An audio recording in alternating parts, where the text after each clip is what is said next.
let's get into the newspapers before I get myself into trouble with Joel. Okay, first one, Daily Dispatch. That's our first one. So this one is talking about iconic fashion brand Makosa set to move production to Emirates. So this is a big one here. It really is. Nice story and a scoop for the East London IDZ. Internationally recognized fashion house Makosa Africa is bringing its production and manufacturing unit there. The move, already in progress, will see the brand consolidate its space in East London with plans for a facility that can accommodate 300 staff. So that's their big story, and a wonderful story it is for East London. Here's another one. If Let There Be Light, East London is turned up in numbers for the annual switching on of the lights along the beachfront there.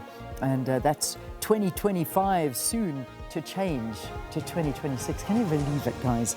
That's 25. We're going to be throwing that one away soon and picking up the 6. So that's the operating festival.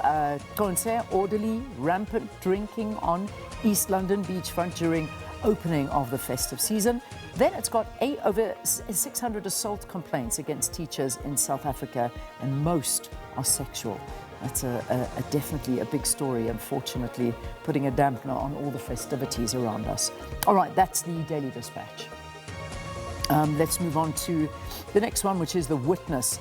And just a very devastating story coming over the weekend here about the basically killing, assassination, I don't know what you want to call it, of Marius van Westhuizen. So talking about wife's last words to Marius, it says, outrage over murder of Madlanga Commission witness calls for more protection. So how do I say goodbye? How do I carry on never seeing you? Asked Leanne van der Merwe as she mourned her husband Marius, known to the Madlanga Commission of Inquiry as Witness D. Van der Merwe was shot dead outside his Brakpan home last Friday in what police believe was a targeted hit.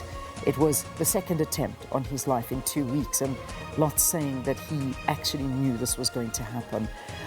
Bester seeks classified information from Ramaphosa and Lamola for his defense. That's another headline that they've got there. And talking to old books, Blitz Box strike gold in Cape Town, and raising the matric pass rate, another piece that they are covering there on The Witness.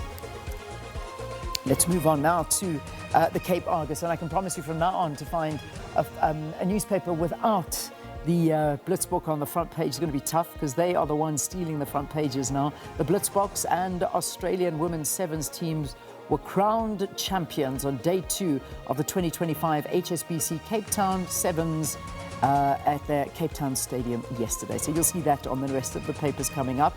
Hermelise Ven's family faces a sad Christmas without her.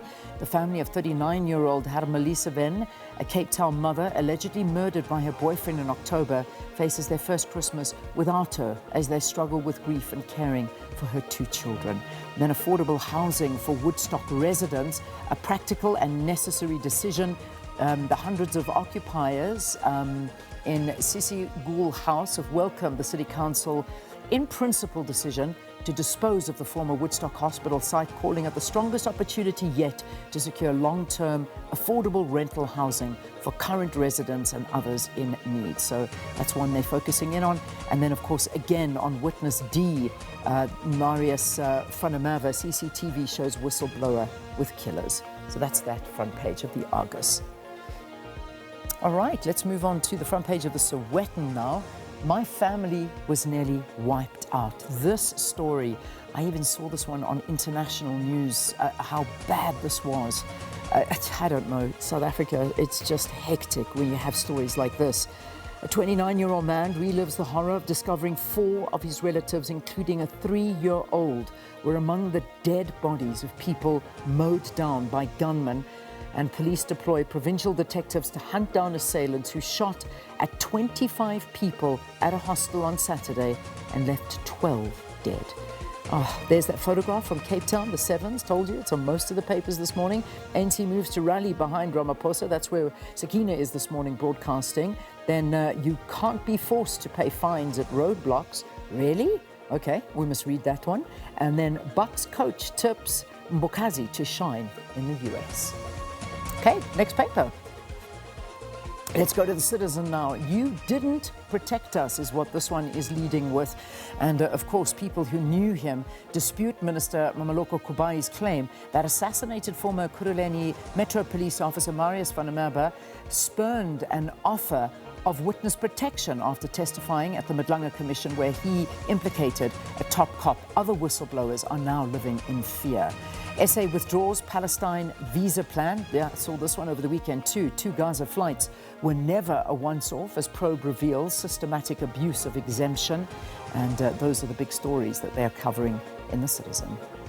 Let's move to the Herald now. And the Herald, they are leading with Bay lawyer in costly Vanishing Act probe. So that's a big one there. And the Legal Practice Council is investigating well-known Gqeberha attorney Phumeza Bija, who formerly practiced under the surname Bono, after she allegedly caused a client to lose thousands of rands by not pitching up at court. There's that big story there. And schoolboy's death during rugby practice prompts an outpouring of grief, and rightly so. On that note, there are the champions also on the front page of the Herald. And then our last paper for you this morning, of course, is the Star.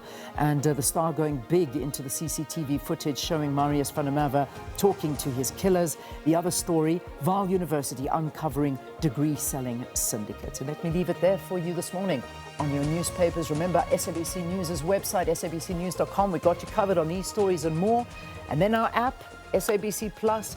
Not sure where you've been. If you haven't downloaded this one, you better do it. And remember, every AFCON match, 52 games live on SABC Plus and SABC 2.